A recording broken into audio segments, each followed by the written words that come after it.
In the last couple days, I've talked about long-term athlete development and high school summer leagues and how we should approach basketball development. And one of the things that I haven't mentioned in regards to these two things is injuries.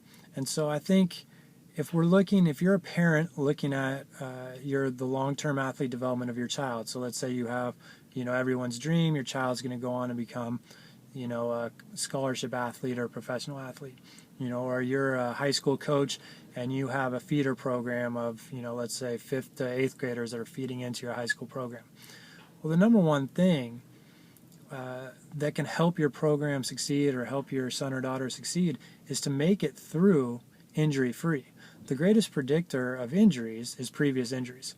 And so once a child gets an ankle problem or a knee problem, it's just going to be exacerbated as they grow. And so if you have a aspiring scholarship athlete that tears an ACL in 8th or 9th grade, in all likelihood, they're going to tear it again before they even get to college. And now you've got 2 ACLs and it's harder to recruit players and so forth. So all the things that we talk about in terms of long-term athlete development and trying to build a successful program, to me the number one thing is just to keep players injury-free. And the best way to do that is to sample a lot of sports, develop a giant movement vocabulary, and then also to develop strength. And so I think a lot of coaches will overlook strength training at all ages because they don't have time, because they're more focused on their plays or their strategy or more on-court specific skills. But then when those players, if they get injured, they can't improve, they can't perform, they can't win games. And then it's going to also hurt their long-term development and their long-term prospects for scholarships, professional careers, etc.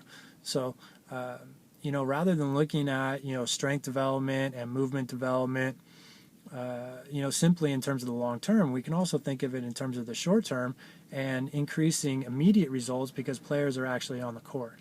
And so all these things, I think they go together, and to discount the importance of preventing injuries is short-sighted.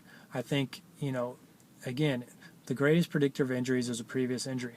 And so if you can make it through a career, or make it through the first 5, 6, 7 years of a youth career relatively injury-free, you have a better opportunity for success, not only because you've spent more time practicing because you haven't spent 8 to 12 months to 15 months on the sideline with a torn ACL, but also because your body is injury-free, and so you're less likely to get injured again in the upcoming seasons. And so I think this is another reason why the movement skills at a young age need to be taught, need to be trained so that we can produce better athletes, but also injury-free athletes that can become better players and more skilled players, and ultimately for a high school coach or a college coach can help them win more games.